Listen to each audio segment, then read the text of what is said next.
All right, today we're diving into an incredibly powerful ecological manifesto drawn from the writings of Abdullah Öcalan.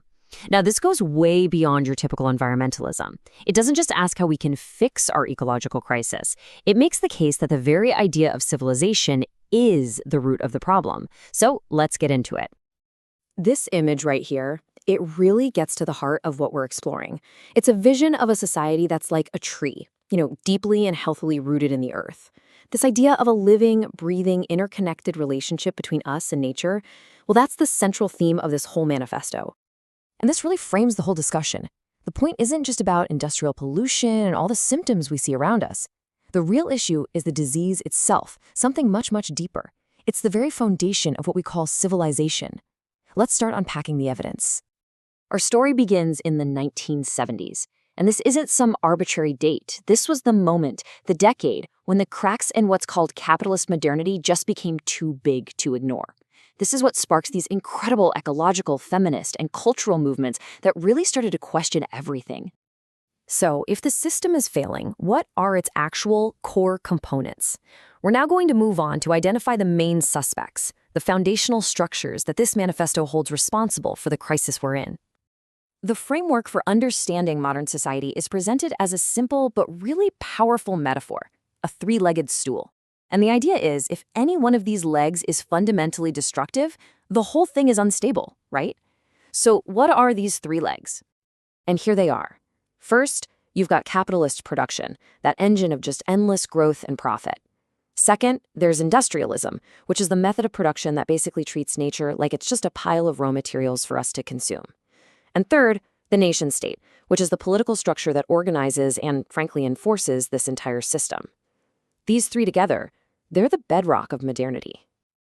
And this leads to a conclusion that is, well, completely stark and uncompromising. The message is crystal clear. For real freedom to exist, it's not enough to just reform these pillars. They have to be dismantled and replaced with something totally new, an ecology of society. But the analysis doesn't just stop with the modern world. To really understand the motive behind all this destruction, we have to dig much, much deeper. We have to go back to a single, corrupting idea that completely severed our connection with the natural world. And this is where the investigation gets truly fascinating. See, the problem isn't just a few hundred years old. Nope. It goes back thousands of years, to a fundamental shift in how humans think. That moment we stopped seeing the world as a living, breathing whole and started seeing it as just a collection of objects. And here it is, the origin point of all this decay, the meta, or what we call the commodity. This is that moment an item stops being just a thing and becomes something with an exchange value.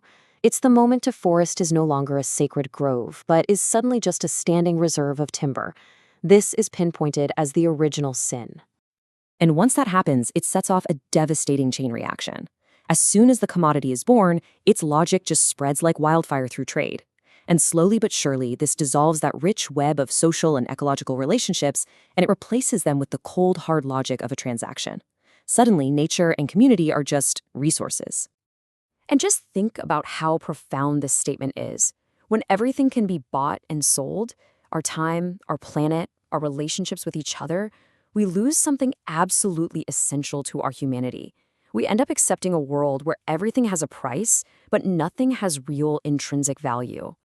Okay, so if civilization as we know it took a massive wrong turn, was there ever another path? The manifesto says absolutely yes. And to find it, our investigation is now going to turn to a piece of lost evidence from our distant past. To find that other path, we're directed to the Neolithic era, the time of the first agricultural communities. Now, this isn't about some perfect, lost paradise. Instead, it's held up as a crucial counterexample, a society that was built on a completely different set of principles. And the contrast between the two is it's stark. On one side, you have Neolithic society, which is described as being built around communal ethics, sharing, and living in harmony with nature.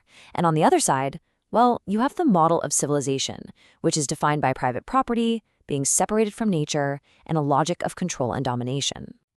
And this, right here, this is the absolute heart of it all. It's a fundamental difference in consciousness. In the Neolithic worldview, nature wasn't a resource. It was a living, sacred entity. It was seen as a relative, not a commodity.